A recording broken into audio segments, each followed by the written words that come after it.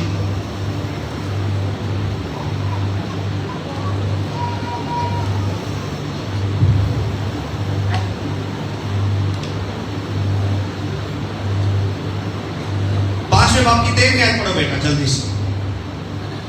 तो ऐसा हुआ कि जब नरसिंह के फूंकने वाले और गाने वाले मिल गए। खुदा क्यों नहीं आ रहा? खुदा कह रहा है भैन गा रहे हो ना, बजाना नहीं पता ते ना गान वाला बजान वाले के खिलाफ ते बजान वाला ते मैं की लेना थोड़ी सुलह कराना, सुलह करके आना सी। ऐसा है, ऐसा है। क्या लिखा है? गाने वाले और बजाने वाले मिल गए। आवाज यानी गाने और बजाने वाले मिल गए। क्या हुआ? आवाज यानी क्या हुआ आपको? हेलो चर्च, जिंदा है? इधर ही है? गाने और बजाने वाले मिल गए ताकि खुदावंद की हम्द और शुक्रगुजारी में, ताकि क्या करें? खुदावंद की हम्द करें और शुक्रगुजारी आगे में उन सब की एक आवाज सुनाई दे। कितनी आवाजें? एक आवाज। कितनी आवाजें? एक आवाज। जहां तफरीके हों, जहां जुदाइयां हों, जहां लड़ाइयां हों, जहां फसाद हो, वहां अबर ने क्या लेने आना है? वहां खुदा ने क्या लेने आना है? चर्चेस इसलिए प्रस्तुत करके खुदा को बुला रहे हैं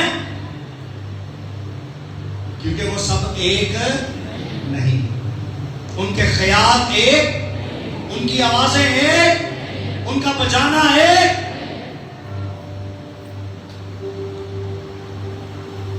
वो इसलिए ये कर रहे थे ताकि एक आवाज सुनाई दे और जब नरसिंगों और झांझों और मौसीकी के सब साजों के साथ उन्होंने अपनी आवाज बुलंद करके खुदावंद की सितारिश की कि वो भला है। क्या सितारिश कर रहे थे? कि वो भला है और उसकी, क्योंकि उसकी रहमत अब्दी है। ये वाले वर्शिप सॉन्ग थे।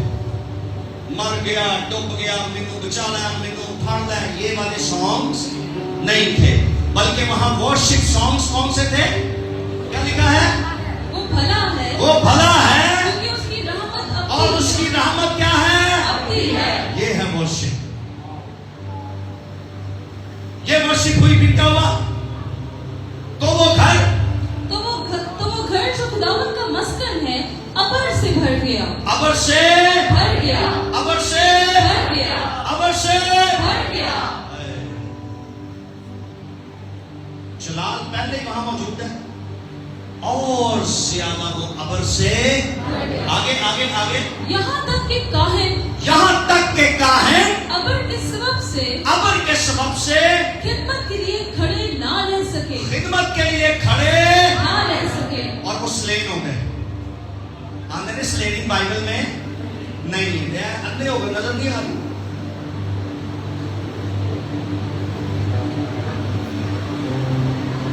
तो अंडे को नहीं हो रही क्योंकि स्लेनिंग में अबर चाहिए, स्लेनिंग के लिए ग्लोरी चाहिए। ग्लोरी होगी तो आम लोग नहीं, काहिन भी, पादरी भी अपनी जगहों पर खड़े ना रह सकेंगे। हालेलुया। काहिन अपने कदमों पर खड़े ना रह सके। इसलिए कि खुदा का घर खुदावंद के जलाल से मामूर हो गया था। Hallelujah, hallelujah. वो ग्लोरी आज रात यहां पर भी मौजूद है। आओ उसे और वेलकम कहते हैं तालियां बजाकर।